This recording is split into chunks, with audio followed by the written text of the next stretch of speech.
Hello student, स्वागत है आप सभी का। आज हम आपके लिए क्लास 10th के लिए अवतल दर्पण के लिए सूत्र का निबंध लेके आए हैं, जो कि एग्जाम में बहुत पूछा जाता है। वेरी इंपॉर्टेंट क्वेश्चन, बार बार एग्जाम में पूछा जाता है। आज हम इसको बहुत ही बिल्कुल बेसिक लेवल से सॉल्व करेंगे, बहुत आसान तरीके से। हम जानते हैं कि दर्पण दो प्रकार के होते हैं, एक अवतल दर्पण, एक उत्तल दर्पण। तो अवतल मीन्स होता है अव मीन्स होता है दबा हुआ, तल मीन्स सतह। ऐसा दर्पण जिसका तल दबा हुआ हो अवतल दर्पण कहलाता है। और उत मीन्स होता है उठा हुआ। तो ऐसा दर्पण जिसका तल उठा हुआ हो, उभरा हुआ हो, वह आपका उत्तल दर्पण। तो हम यहाँ पे अवतल दर्पण का फिगर ड्रा कर लेते हैं। ठीक, अब ध्यान दो, ये हो गया इसका फिगर। अब इस साइड अगर हम केयर करें तो इधर हमारा तल दबा हुआ है, इस साइड, इस तरफ हमारा तल दबा हुआ है, तो क्या है, अवतल दर्पण है। और इस साइड तल उठा हुआ है तो उत्तल दर्पण है। तो केयर हम ये करेंगे कि हमको करना है अवतल दर्पण के लिए सूत्र का निगमन। तो इसके हम पीछे तरफ जो उठे हुए भाग पर कलई कर देंगे, मतलब कि रंग देंगे, पेंट कर देंगे। कलई करना मतलब पेंट करना, रंगाई करना। तो ये इसकी कलई हो गई। फिर यहाँ मान लेते हैं इसका दर्पण का ध्रुव P है। क्या है बाबा? P है। फिर इसके कुछ दूरी पर कोई वस्तु रखी गई है। मान लेते हैं वस्तु का नाम AB है। वस्तु का नाम AB है। फिर इस वस्तु से प्रकाश आपतित हो रहा है दर्पण पर। तो ये प्रकाश की किरण ऐसे इसके मुख्य अक्ष के समांतर, मुख्य अक्ष मतलब BP के समांतर चलिए, और दर्पण से टकराने के बाद मुख्य फोकस से होकर गुजरती है। मुख्य फोकस मतलब कैपिटल F और स्मॉल f मतलब फोकस दूरी। और ऐसे जाता है, टकराने के बाद मुख्य फोकस से होकर गुजरता है, और प्रकाश का कुछ भाग उसके वक्रता केंद्र से होकर गुजरता है। तो ये प्रकाश का कुछ भाग ऐसे गया उसके वक्रता केंद्र से और दर्पण से टकराया, और टकराने के बाद ऐसे जा रहा था और टकराया, और टकराने के बाद अपने मार्ग में पुनः वापस। तो ये वाली प्रकाश की किरण और ये वाली प्रकाश की किरण वक्रता केंद्र वाली और मुख्य फोकस वाली जहां आपस दोनों में कट की हैं, वहां पे प्रतिबिंब बनेगा। और ये प्रतिबिंब उल्टा प्रतिबिंब बनता है अवतल दर्पण में। ये B1 ऊपर A1 नीचे। उसके बाद हम यहाँ से एक अभिलंब डाल देंगे जिसका नाम यहाँ M रख देंगे, यहाँ N रख देंगे। और सॉल्व करते समय हम ये केयर करेंगे कि तो हम केयर करें कि इस BP के समांतर, ये मुख्य अक्ष के समांतर BP के समांतर ये रेखा जो AM गई है, ये इसके समांतर है। समांतर मतलब समान दूरी पे, कहने का मतलब ये कि AB MN के बराबर होगा। तो हम लिख लेंगे AB बराबर MN। ठीक, AB बराबर MN। अब फिर केयर कीजिए, अगर आप यहाँ इस फिगर में ध्यान देंगे तो आपका एक त्रिभुज नजर आएगा ABC। ठीक, और एक त्रिभुज आपको नजर आएगा A1B1C। ठीक, और इस साइड अगर केयर करेंगे तो आएगा MNF और एक त्रिभुज A1B1F। ठीक, फिर से थोड़ा हम हाईलाइट कर देते हैं। ये त्रिभुज आपका ABC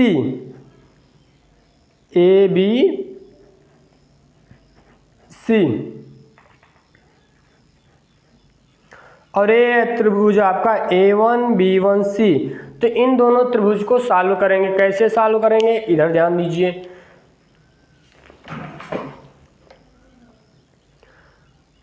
लिख लेंगे हम त्रिभुज ABC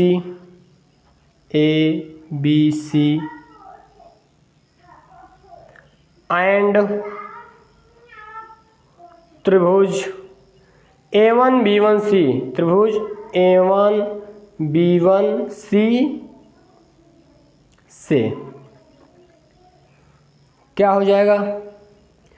अगर हम केयर करें ABC वाले त्रिभुज और A1B1C वाले त्रिभुज में, तो हम पाएंगे कि B और B1 पे 90 डिग्री कोण बन रहा है। जब दो रेखाएं सीधी मिलती हैं, परपेंडिकुलर लंबवत मिलती हैं, तो वहाँ पे 90 डिग्री बनता है। तो ये लंबवत है 90 अंश का और ये भी 90 अंश का। तो कहने मतलब ये कि ये B वाला एंगल इस B1 वाले एंगल के बराबर है। तो हम लिख सकते हैं कोण ABC बराबर कोण A1B1C, कोण A1B1C क्या है भैया? समकोण है। 90 अंश मतलब क्या? समकोण है। फिर अगर हम ध्यान दें तो हमने सीखा है, बचपन में हमने खूब सीखा है। क्या सीखा है भैया? अभी बता देते हैं क्या सीखा है।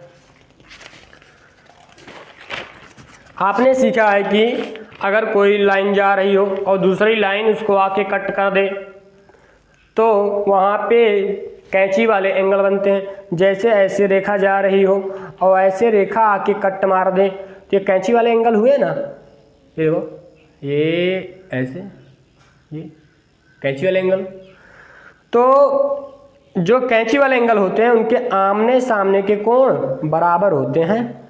ये कोण इसके बराबर और ये कोण इसके बराबर, जिसको बोलते हो शीर्षाभिमुख कोण।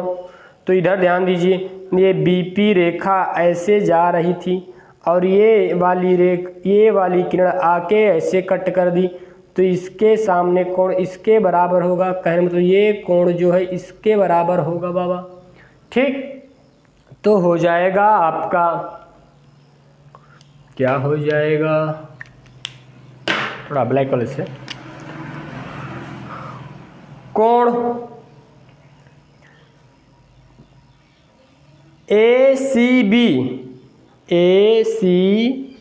बराबर कोण A1CB1, कोण A1CB1 क्या है? शीर्षाभिमुख कोण, शीर्षाभिमुख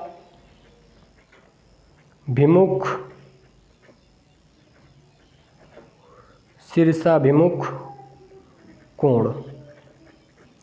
अब हम जानते हैं कि अगर किसी दो त्रिभुज में दो चीजें मिलती जुलती रहें, मिल जाएं, सेम हो जाएं, तो वहां पे समरूप त्रिभुज का नियम होता है। यहाँ देखो, ये कोण इस कोण के बराबर हो गया 90 एंगल समकोण, और ये कोण इसके बराबर हो गया शीर्षाभिमुख कोण। तो जब ऐसी कंडीशन होती है, जब दो चीजें त्रिभुज में मिलने जुलने लगती हैं, सेम हो जाती हैं, तो वहां पे समरूप त्रिभुज का नियम लगता है। समरूप त्रिभुज का नियम क्या बोलता है? समरूप त्रिभुज का नियम ये बोलता है कि पहले वाले त्रिभुज का लंब, ये वाला त्रिभुज, पहला वाला त्रिभुज, लंब क्या है पहले यहां लिख लेंगे, अतः समरूप त्रिभुज के नियम से, समरूप त्रिभुज के नियम से, समरूप त्रिभुज के नियम से, समरूप त्रिभुज का नियम यही बोलता है कि पहले वाले त्रिभुज का लंब कितना है? AB बट्टे दूसरे वाले त्रिभुज का लंब, दूसरे वाले त्रिभुज का लंब कितना है भैया? A1B1। तो A1B1 बराबर पहले वाले त्रिभुज का आधार, तो पहला त्रिभुज कहाँ से कहाँ तक था? ABC, आधार कितना? BC बटा दूसरे वाले त्रिभुज का आधार, दूसरे वाले त्रिभुज का आधार कितना भैया? CB1 या B1C, कुछ भी कह लीजिए, B1C। समीकरण नंबर 1 मान लिया हमने इसको। फिर उसके बाद इसमें केयर करेंगे इस वाले त्रिभुज में, MNF एंड त्रिभुज A1B1F। तो जो भैया हमने इसके साथ किया है त्रिभुज ABC और A1B1C के साथ, सेम वही अत्याचार भैया के साथ भी करना है। त्रिभुज MNF एंड A1B1F, जो अत्याचार इस वाले और इस वाले त्रिभुज के साथ हुआ है, वही सेम अत्याचार भैया और इनके साथ करना है। तो कर लेंगे, आइए। तो हो जाएगा त्रिभुज MNF, त्रिभुज MNF एंड त्रिभुज A1B1F, त्रिभुज A1B1F से अब हमने इस वाले और इस वाले त्रिभुज में समकोण बराबर किया था, शीर्षाभिमुख कोण बराबर किया था, कैंची वाले एंगल और 90 डिग्री वाले एंगल, यही तो दो बराबर किए थे। इसमें भी हमको यही करना है। अब अगर ध्यान दें, केयर करें आप, तो यहाँ n पे 90 डिग्री कोण बन रहा है और यहाँ B1 पे 90 डिग्री कोण बन रहा है, तो ये इसके बराबर हो जाएगा। कहने का मतलब ये कि कोण MNF बराबर कोण A1B1F, कोण A1B1F। ये क्या है? ये आपका समकोण है, समकोण। फिर इसी में अब ध्यान दीजिए, हमने आपको भी सिखाया कि कोई रेखा जा रही हो और दूसरी रेखा आके उसको कट मार दे। ये किरण ऐसे जा रही थी और ये वाली किरण आके ऐसे कट मार दी, तो ये वाला एंगल इस वाले एंगल के बराबर होगा, जिसको बोलते हो कैंची वाले एंगल, शीर्षाभिमुख कोण। तो ये हो जाएगा आपका कोण MFN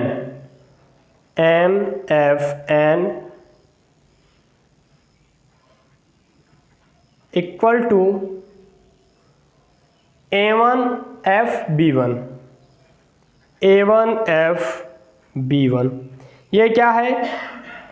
शीर्षाभिमुख कोण, शीर्षाभिमुख कोण, शीर्षाभिमुख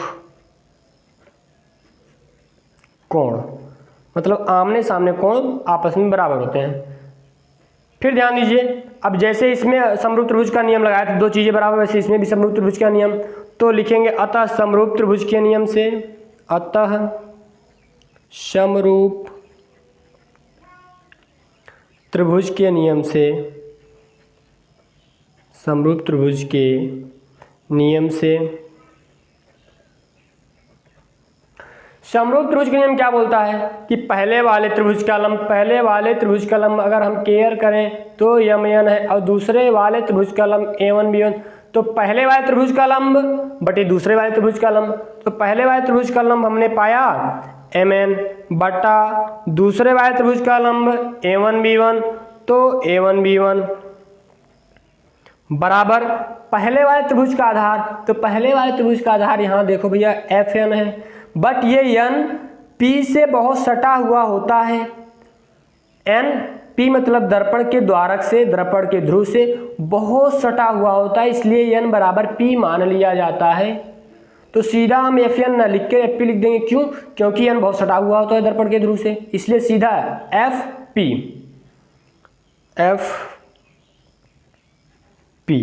बटा पहले वाले त्रिभुज का आधार, तो पहले वाले त्रिभुज का आधार ये दूसरे वाले त्रिभुज का आधार, दूसरे वाले त्रिभुज का आधार क्या है? B1F, तो B1F।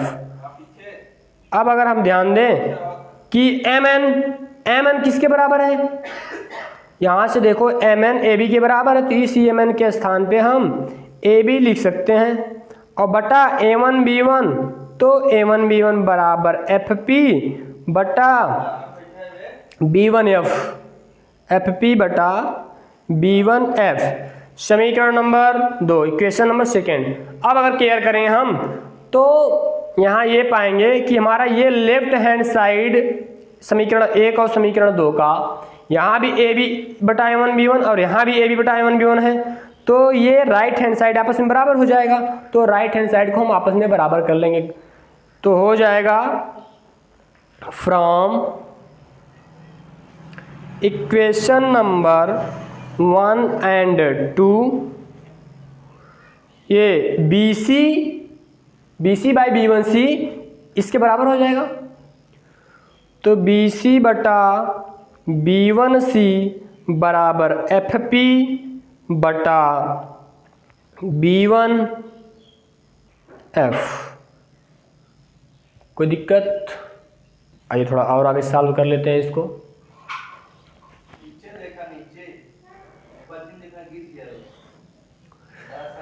तो बी सी कहाँ है भैया, बी सी यहाँ पे है, बी सी। तो इस अगर हमको बी सी को निकालना है तो बी सी को निकालने क्या करेंगे, पूरे में से बी पी में से अगर इतना सी पी कट करके निकाल दिया जाए तो हमारा बी सी बचेगा। जैसे इधर ध्यान दीजिए, कोई लाइन है, ये बी है, ये सी है, ये पी है, हमको केवल इतना पता करना है। तो पूरे में से बी पी में से अगर ये सी पी कट करके निकाल दो, यही तो इतना बचेगा। तो बस यही वही चीज़ करना है कि हमको बी सी पता करना है। तो पूरे में से मतलब क्या, बी पी में से सी पी को निकाल देंगे, सी पी को निकाल दिया, बटा क्या है, बी वन सी। तो बी वन सी कहाँ पे है, बी वन सी अगर हम केयर करें तो बी वन सी हमको इतना पता करना है। तो पूरे में से सी पी में से हम बी वन पी निकाल देंगे, सी पी में से बी वन पी निकाल देंगे, बी वन पी बराबर एफ पी नो चेंज। क्यों, क्योंकि एफ पी सीधा दर्पण के ध्रुव से यन तो बहुत सटा हुआ था, इसलिए चेंज नहीं होगा। तो f p same as this ऐसे ही रहेगा, बी वन एफ बटा बी वन एफ, ये बी वन एफ। तो नीचे देखो बी वन एफ, हमको केवल इतना सा पता करना है, ये छोटा सा b one f. B one f अगर हमको पता करना है पूरे में से बी वन पी में से ये एफ पी निकाल देंगे, ठीक। अब थोड़ा ये बात ध्यान दीजिए, बी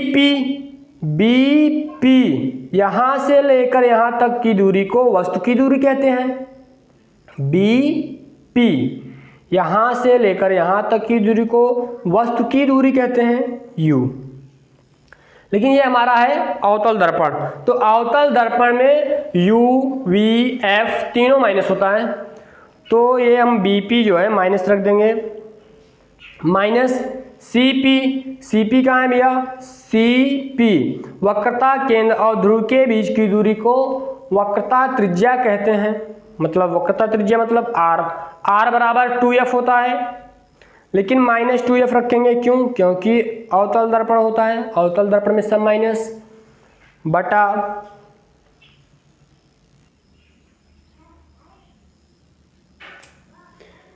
सी पी वक्रता केंद्र और ध्रुव के बीच की दूरी को वक्रता त्रिज्या, ये माइनस 2f होगा, आर बराबर 2f, लेकिन माइनस 2f क्यों, क्योंकि अवतल दर्पण है। माइनस B1P, इस B1 पर अगर हम केयर करें यहाँ तो यहाँ पे हमारा प्रतिबिंब बन रहा है, और यहाँ से लेकर ध्रुव के बीच की दूरी को प्रतिबिंब की दूरी कहते हैं, और प्रतिबिंब की दूरी को V से, लेकिन माइनस में। क्यों, क्योंकि अवतल दर्पण है, बराबर एफ पी कहाँ भैया, एफ पी यहाँ से मुख्य फोकस से लेकर ध्रुव के बीच की दूरी को फोकस दूरी कहते हैं F, बट माइनस में होगा। क्यों, क्योंकि अवतल दर्पण में सब माइनस होता है, यू वी एफ सब तीनों के तीनों माइनस होते हैं। बी वन पी, तो बी वन पी अभी हमने यहाँ निकाला माइनस वी, तो ये देखो b one p minus v हो गया। माइनस एफ पी अभी निकाल के लाए, कितना निकाल के लाए हैं भैया, माइनस एफ, तो माइनस एफ। अब बस यही कैलकुलेशन आना चाहिए आपको, ये माइनस एफ है। चलिए कैलकुलेशन कर लेंगे साल इसको, माइनस यू ऐसे, माइनस माइनस प्लस 2f, तो 2f बटा माइनस 2f, तो minus 2f, minus minus plus v, तो v बराबर माइनस f बटा माइनस v, और माइनस माइनस प्लस f, तो f।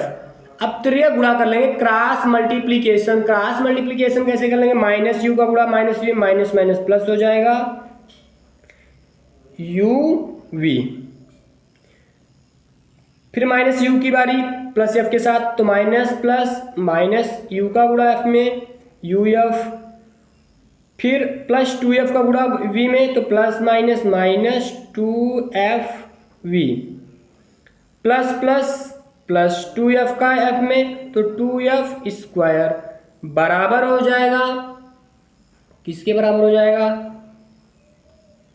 माइनस एफ का गुणा माइनस 2f में, तो माइनस माइनस प्लस, और एफ का 2f में तो 2f स्क्वायर और माइनस प्लस माइनस एफ का गुणा वी में तो हो जाएगा एफ वी। अगर आप केयर करो तो प्लस 2f स्क्वायर से ये प्लस 2f स्क्वायर कट जाएगा, फिर बचा क्या है, u v minus u f, इधर माइनस 2f वी और बाहर उस पर गया प्लस 2f वी, और ऑलरेडी इधर माइनस एफ वी है, u v minus u f बराबर 2f में से एक एफ वी निकल जाएगा तो बचेगा एफ वी। अगर अब इस तीनों टर्म में हम ध्यान दें, इस वाले टर्म में, इस वाले टर्म में, इस वाले टर्म में, तो इस तीनों टर्म में मिला के तीन चीज़ें शामिल हैं, you v F, you v F, तो दोनों यू वी एफ से दोनों पक्षों में भाग देने पर, दोनों पक्षों में भाग देने पर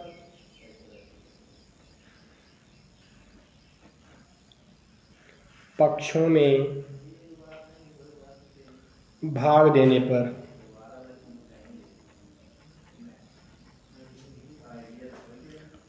दोनों पक्षों में भाग देने पर जब भाग देंगे भैया हो जाएगा ये आपका u v minus u f बटा यू वी एफ बराबर एफ वी बटा u v F.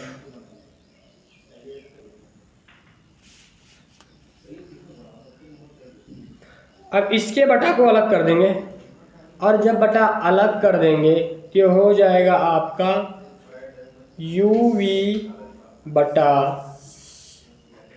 You v F minus u f बटा यू वी एफ बराबर एफ वी बटा यू वी एफ। अब बस इसी को सॉल्व कर लेंगे, तो केयर कीजिए यू वी से यू वी कट जाएगा, यू एफ से यू एफ कट जाएगा, एफ वी से ये एफ वी कट जाएगा, बचा क्या है आपका, तो बचा है इधर सब ऊपर कट गया तो एक बचा, नीचे एफ बचा माइनस एक बटा वी बराबर ऊपर सबको कटा तो बचा एक, नीचे बचा you.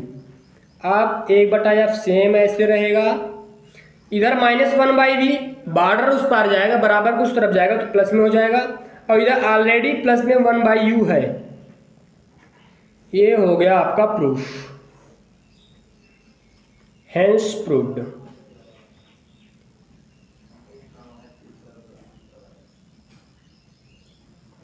Hence proved, very important, बहुत बार एग्जाम में आया है।